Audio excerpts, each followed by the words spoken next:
Hello and welcome back to An Old Man Watches, where today I'm going to be talking about the 2001 slasher movie Valentine. The film begins at a junior high school at the St. Valentine's Day dance in 1988, where social outcast Jeremy Melton asks five girls to dance with him. The first three all reject him spitefully and cruelly, while the fourth, Kate, politely responds, maybe later. Jeremy eventually gets a positive answer from the fifth girl, the overweight Dorothy, and the two end up making out beneath the bleachers.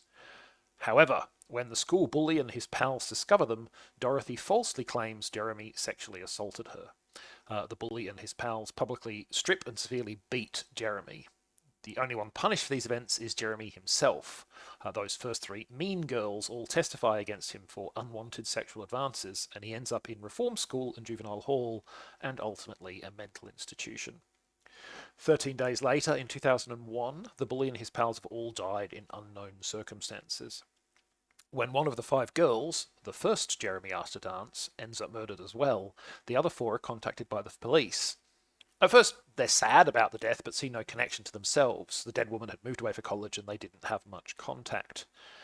But when all of them except Kate receive threatening Valentine's cards, each signed JM, they understandably become alarmed. Jeremy Melton appears to vanish. All traces of him are scrubbed from records. Is he now hunting them all, one by one? Is he perhaps already involved in their lives in some way, under an assumed identity? Or does the killer have other motivations and is merely using these long ago events as cover?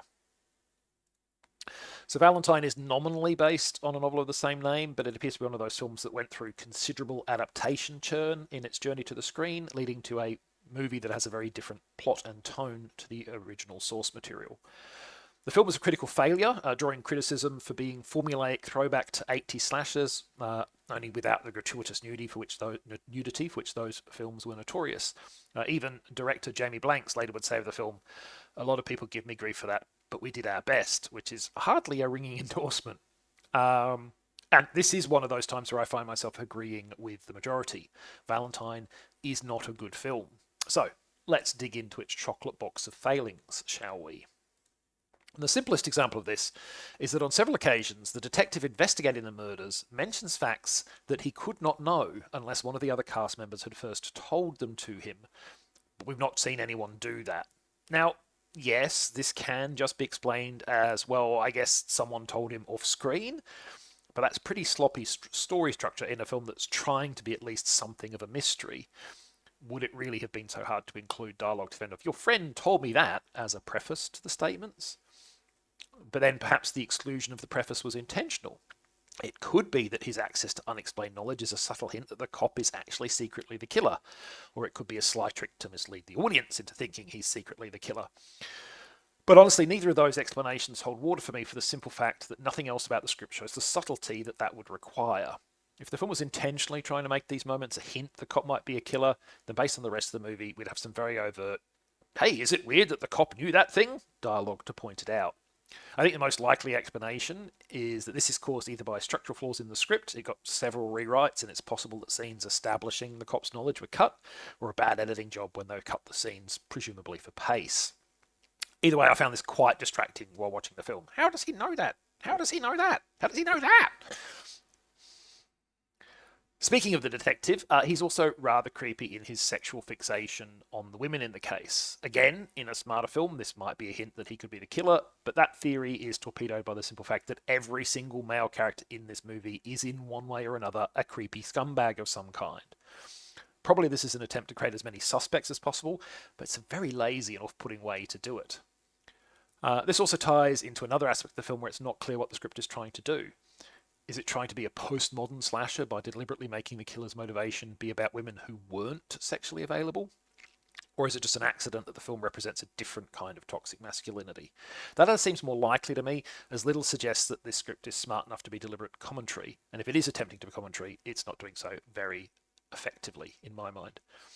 My personal fear is the writers were simply oblivious to the awfulness of their male characters, and to some extent their female characters as well. I mean, it's another form of toxic masculinity that this film buys into the idea of, false sexual assault charges as a motivating factor, the overwhelming majority of sexual assaults don't get reported, and it's very rare for false sexual assault reports to be made. But this film kind of just leans all into that kind of toxic mentality. Oh, well, that's all very well and good, you might say.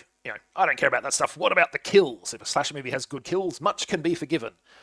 Well, I mean, on that front, Valentine does at least offer variety. The killer doesn't have any specific murder method, employing different techniques for different people.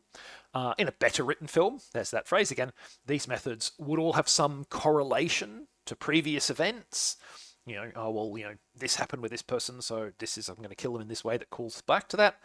But I only saw one case where the means of death was something of a callback in this film, and that was pretty thin. The lack of a motif or a connection is a bit disappointing, but then most things about this movie are. Then there's the final showdown of the film, which is preposterous in conception and works only because the script says it does. It's like the scene in City of Lost Children, where 1,000 things have to go exactly right in order to save the day, except without any of that movie's gleeful, self-aware absurdity. It's a good scene. You should watch it. This, on the other hand, is not a good scene, and you probably shouldn't. So yeah, Valentine is memorable only, really, for a brief appearance from a pre-Grey's Anatomy Katherine Heigl. She plays the first on-screen murder victim who chooses the world's worst hiding place when pursued by a killer. I literally was like, well, you deserve to die when I saw where she was hiding. But yeah, Valentine, probably you can skip this one. Next time, I'm going to continue the Valentine season theme by looking at an actual romantic movie, the 2005 comedy drama Imagine Me and You, in which a young woman meets her perfect love match. But rather awkwardly, it's the florist at her wedding.